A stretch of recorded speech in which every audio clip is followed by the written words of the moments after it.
Hi guys, my name is Katie. I'm a left below-knee amputee, and I wrote down a bunch of questions you guys asked, and I'm going to answer some of them today. So the first one that I got, or that I'm going to answer, is from @Alex Santan. He was a new amputee and also rides horses, which I think is super cool. But they asked me, what does it feel like to get a prosthetic, like your first prosthetic, and then do you lose your balance easily? So I said this on my very first appointment. When I first got my prosthetic, it honestly felt like when I was a little kid and I would pretend to be a ballerina, I would put my feet into these plastic cups and then try to do like point on them. And obviously that's not super painful when you're a kid and you weigh like 30 pounds. But when you're an adult and you weigh a lot more, it's really uncomfortable. So I had a lot of discomfort, and I still am dealing with a lot of discomfort with my socket and my first prosthetic and just the fittings and everything. Think of it like, okay, first listen to this. It's a super like hard, rigid plastic, so that doesn't scream comfort to me. But then on top of that is, now that that leg is severed and it's cut through, I have a tibia that's super prominent. And if it's not a super tight fit, and even if it is my first prosthetic, the tibia will hit that hard plastic. And that's not comfortable. It honestly is really painful. For me, at least, and this is just, I'm talking to my experiences here, it was not comfortable. And I was kind of disappointed because my expectation going in was not realistic. I thought that I was going to be getting my first prosthetic and I'd be like off running and doing just fine and wearing it all day and having no issues. But there's a lot of adjustment that has to happen, like an adjustment period with yourself to like desensitize and get used to it. The main thing is like the tightness and the pressure. So think when you first got your shrinker, which is what you get right after surgery, after like your incision is healed enough to wear something tight on it and not bust it open. From my experience at least.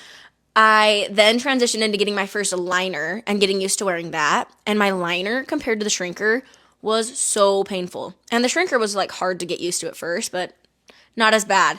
The liner was really hard because it's not breathable. I'll show you. It's like this rubber on the inside, it's not breathable, and then just cloth on the outside.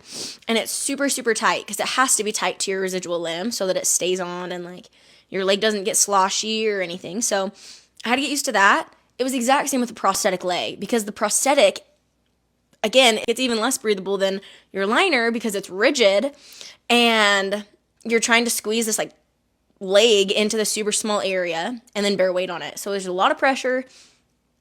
I could wear it for like a minute and then I'd rip it off, and then 5 minutes and then 10 minutes, and then slowly, gradually like building up, I don't know, endurance to wearing it and just getting more used to it. Now, I'm going to put a caveat because everybody says, just wait, your leg like just needs to get calloused. Your leg should not be calloused, like at all. Your leg shouldn't be calloused, but you do get used to it. The other thing that I would say with your getting your first prosthetic is I had issues with like my back and my hips because there's actually so many things I could talk about right now. Because like your alignment is off because depending on how swollen your nub is, it's going to either, if it's not swollen, it's going to go further down into the socket. And if it is swollen, then you're not going to be able to get down as low because it's too big for the actual socket. So then you're going to stand up higher and your hips just aren't going to be even. And so that's one thing. And then the other thing that made me think about is getting in the freaking prosthetic. Getting in the prosthetic literally is one of the things that drives me absolutely bonkers to this day, every single day.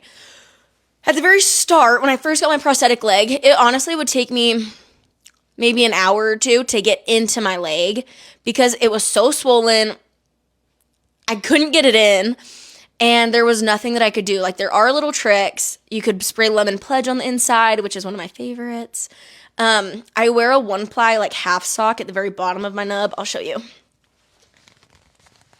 I'll rip that off. So I'll wear this little one, which I don't really think makes it any harder to get in because of the thickness.